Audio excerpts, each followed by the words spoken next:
तो आज हम आपको जो सिखाएंगे वह बहुत ही महत्वपूर्ण टॉपिक है। सिंप्लीफिकेशन यानी सरल कीजिएगा। अगर आप किसी भी कॉम्पिटिटिव एग्ज़ाम की तैयारी कर रहे हैं या अगर आपको कैलकुलेशन मजबूत करना है तो यह आपके लिए बहुत ही उपयोगी टॉपिक है कि सिंप्लीफिकेशन यानी सरल कीजिए। अगर आप कैलकुलेशन को मजबूत करेंगे, जितना आप अपने आप को इम्प्रूव करेंगे उस हिसाब से आपका लेवल बढ़ता चला जाएगा और आप किसी भी क्वेश्चन को बिल्कुल सिंपल तरीके से कर लेंगे। तो नमस्कार, मेरा नाम शुभम सिंह पटेल है। आपका स्वागत है आपके अपने यूट्यूब चैनल कीर्तिमान फ्यूचर क्लासेज में। तो चलिए हम आपको सिखाते हैं बहुत ही महत्वपूर्ण सिंप्लीफिकेशन का। हमने एक ऐसा क्वेश्चन उठाया है जो मुझे लगा कि आपके लिए उपयोगी हो सकता है। तो चलिए हम आपको सिखाते हैं। वैसे तो इस क्वेश्चन को हमने कक्षा 7 की बुक से उठाया है, लेकिन यह बहुत ही महत्वपूर्ण क्वेश्चन है। तो चलिए हम आपको सिखाते हैं, आप बिल्कुल ध्यान से सीखिएगा और समझिएगा। तो चलिए, जैसे हमने पहला क्वेश्चन लिया है उसे सीखिए और समझिए। तो चलिए हम आपको बताते हैं, बिल्कुल ध्यान से समझिएगा।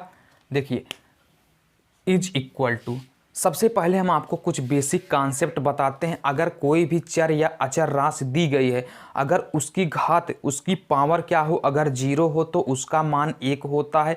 फिर से समझिए, जैसे मान लीजिए कोई चर में मान लीजिए a दिया गया है या b दिया गया है। अगर a की पावर 0 है तो इसका मान 1 होता है। अगर कोई अचर राशि जैसे मान लीजिए 3 की पावर 0 दिया गया है तो इसका मान 1 होता है। इसी प्रकार 1/2 की पावर 0 इज इक्वल टू 1 होता है। अगर कोई भी संख्या, चर या अचर, अगर कुछ भी दिया गया है, अगर उसकी घात 0 है तो समझ जाइए कि उसका मान कितना है, 1 है। तो चलिए हम आपको सिखाते हैं, बिल्कुल ध्यान से समझिएगा। ये कुछ बेसिक कॉन्सेप्ट थे, एक कक्षा 5 या 6 के कॉन्सेप्ट है, वही कॉन्सेप्ट हम यहाँ अप्लाई करेंगे। देखिए, सबसे पहले देखिए ये क्या है, ब्रैकेट में है और ये बिल्कुल बॉडमास जैसा है। जैसे बॉडमास होता है उसी प्रकार से यह भी क्वेश्चन है। तो चलिए हम आपको सिखाते हैं। सबसे पहले आप क्या करेंगे, इस कोष्टक को सॉल्व करेंगे, इस मझली कोष्टक को सॉल्व करेंगे। जितना आएगा इसको आपस में जोड़ेंगे, उसके बाद इसका भाग कर देंगे। तो चलिए हम इसको सिंपल करते हैं। देखिए क्या हो जाएगा। देखिए 3/5 है, 3/5 की घात क्या है, 0। अभी अभी हमने आपको बताया किसी की भी घात, चाहे वो चर हो, चाहे वो अचर हो, चाहे कुछ भी हो, चाहे परिमेय हो या अपरिमेय हो, किसी भी प्रकार की संख्या हो, ऋणात्मक धनात्मक कुछ भी हो, अगर उसकी घात 0 है तो उसका मान 1 होता है। तो चलिए हम आपको बताते हैं। तो यहाँ से क्या निकल कर आएगा, 3/5 की घात 0 है तो इसका मतलब क्या हो गया, यह 1 हो गया। प्लस देखिए 3/5 की घात 1 है, यानी 3/5 की घात 1 है, इसका मतलब क्या है, 3/5 ही है। तो चलिए यहाँ से क्या निकल कर आएगा, 3/5 हो गया। जैसे अगर मान लीजिए 2 की घात 1 है, इसका मतलब क्या होगा, 2 ही होगा ना। तो 2 की घात 1 यानी 2 ही होगा। तो यहाँ से क्या आएगा, देखिए 3/5 की घात 1 है यानी 3/5 हो गया। प्लस देखिए 3/5 का होल स्क्वायर है, क्या है, 3/5 का होल स्क्वायर है। तो हम इसको डायरेक्ट कर देते हैं, 3/5 का होल स्क्वायर हम यहाँ आपको बता देते हैं। देखिए 3/5 का होल स्क्वायर का मतलब क्या होता है, इज इक्वल टू होता है 3/5 गुणे 3/5। देखिए इस पर एक घात है, इस पर एक घात है। अगर आप इसको इस प्रकार बना लेते हैं, देखिए गुणा में अगर आधार समान हो तो घातें आपस में जुड़ जाती हैं। देखिए यहाँ आधार क्या है, आधार, इसको आधार बोलते हैं। तो आधार क्या है, 3/5 आधार है। तो आधार अगर समान हो तो गुणा, अगर गुणा का चिन्ह लगा है, कोई आधार समान वाली संख्या अगर उसके बीच गुणा लगा है, चिन्ह लगा है, तो उस पर जो लगी घातें होंगी आपस में जुड़ जाएंगी। तो इसका मतलब क्या हो जाएगा, 3/5 गुणे 3/5 है, उस पर एक घात, इस पर एक घात, तो ये मिलकर क्या हो जाएंगी, 3/5 का होल स्क्वायर ही बनेंगी। तो यहाँ से क्या निकल कर आएगा, देखिए क्या हो गया, 3/5 हो गया गुणे 3/5 हो गया। इसको सॉल्व कर देंगे, क्योंकि 3/5 की घात 1 लिखेंगे तो 3/5 ही आएगा।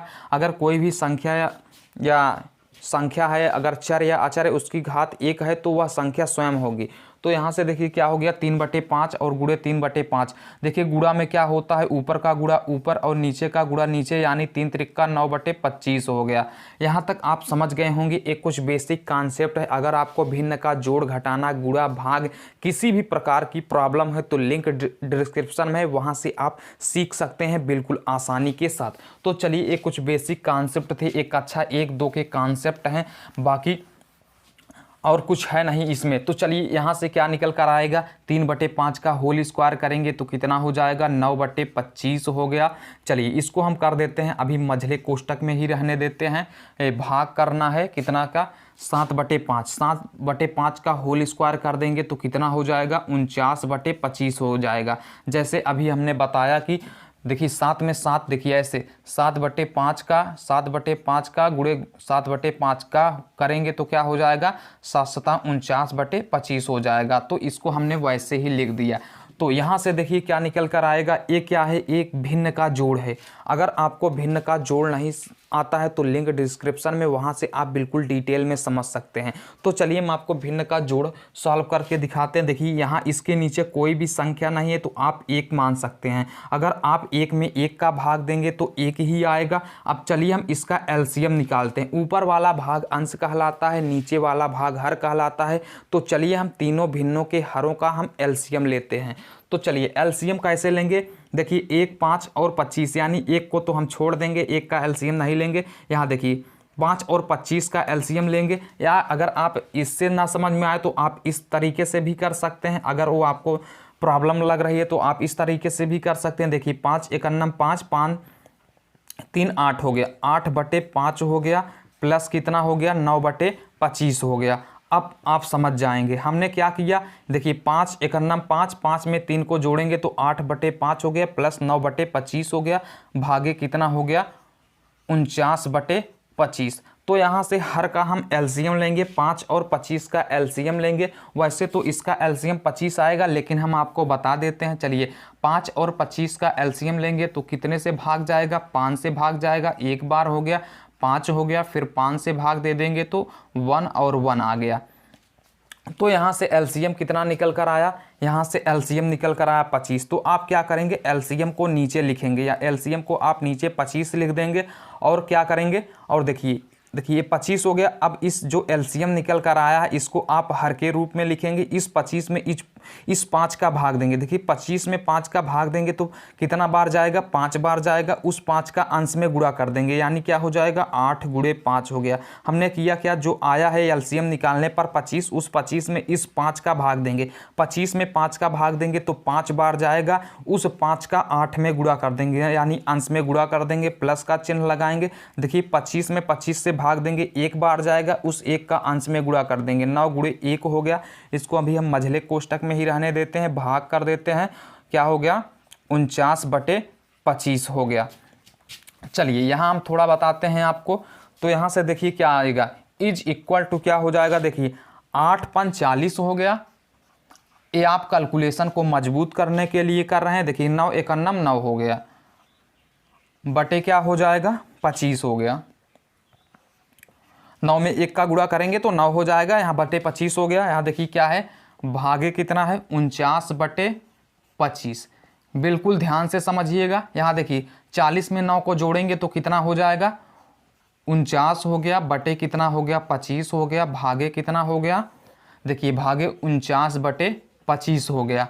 अब देखिए 49/25 में 49/25 का भाग करना है तो आप बिल्कुल सिंपल से कर सकते हैं। देखिए क्या करेंगे आप, देखिए 49/25 लिख देंगे। इस भाग को आप गुणा में बदल देंगे। क्या करेंगे, जो भाग का होगा उसे आप गुणा में बदल देंगे और इस संख्या को पलट देंगे, यानी जो नीचे है उसे ऊपर कर देंगे, जो ऊपर है उसे नीचे कर देंगे। तो यहाँ नीचे क्या है, 25 है तो उसे ऊपर कर देंगे, यानी क्या कर देंगे, 25/49 कर देंगे। देखिए अब ये क्या हो गया, भिन्न का गुणे में बदल गया। भिन्न का गुणा कैसे सॉल्व होता है, चाहे तो आप ऊपर से ऊपर का गुणा कर दीजिए या या नीचे का नीचे में गुणा करके उसे सिंपल कर दीजिए, या अगर कुछ कट रहा है तो आप उसे क्रॉस में भी काट सकते हैं, ऊपर से नीचे और ऊपर से नीचे भी काट सकते हैं और क्रॉस में भी काट सकते हैं। तो चलिए देखिए यहाँ कुछ कट रहा है, हाँ तो बिल्कुल कट रहा है, तो चलिए हम आपको काट कर दिखाते हैं। देखिए यहाँ क्या है 49 है और यहाँ भी 49 है, तो 49 से 49 कैंसिल हो गया। यहाँ देखिए 25 है और 25 से कैंसिल हो गया। देखिए 49 एकन्नम 49 यानी एक बार से एक बार में कट गया। 49 एकन्नम 49, 49 एकन्नम 49 और 25 एकन्नम 25, 25 एकन्नम 25, यहाँ से कट गया, एक एक बार में कट गया। तो यहाँ से क्या निकल कर आएगा, देखिए 1 गुणे 1 है तो 1 गुणे 1 कर देंगे, बटे कितना कर देंगे 1 गुणे 1, तो 1 गुणे 1 यानी 1 में 1 का गुणा करेंगे 1 हो जाएगा, 1 में 1 का भाग, देखिए 1 गुणे 1 तो 1 हो गया, बटे करके 1 गुणे 1 करेंगे तो 1 हो जाएगा, 1 में 1 का भाग देंगे तो 1 ही आएगा। यही क्या हो गया, आंसर हो गया।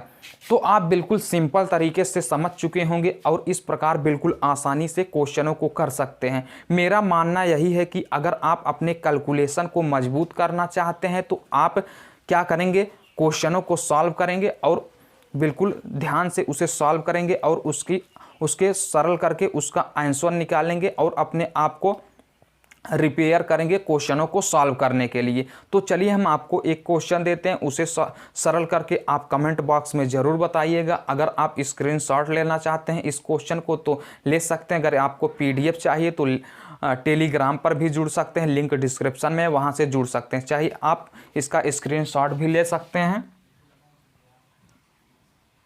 चलिए हम आपको एक क्वेश्चन देते हैं, उस बिल्कुल इसी तरीके से उसे आप हल करके कमेंट बॉक्स में ज़रूर बताइएगा। चलिए फिर हम आपको क्वेश्चन देते हैं, उस क्वेश्चन को आप हल ज़रूर करिएगा। चलिए हम यहाँ दे देते हैं क्वेश्चन, उस क्वेश्चन को हल करके आप कमेंट बॉक्स में उत्तर ज़रूर देंगे। चलिए जैसे हम आपको क्वेश्चन दे रहे हैं, क्वेश्चन क्या है, क्वेश्चन है 1/2 की घात 0 प्लस 1/2 की घात 1 प्लस 1/2 की घात 2 भाग करना है आपको 11/4 का होल स्क्वायर से। इसे आप हल करके इसका उत्तर कमेंट बॉक्स में ज़रूर देंगे। तो उम्मीद करते हैं आपको समझ में ज़रूर आया होगा। समझ में आया हो तो एक दिल से लाइक करिएगा, नए हैं तो चैनल को सब्सक्राइब करिएगा, अपने दोस्तों के साथ शेयर करिएगा। चलिए फिर मिलेंगे किसी नए वीडियो में किसी नए टॉपिक के साथ, तब तक के लिए टेक केयर। जय हिंद, भारत माता की जय।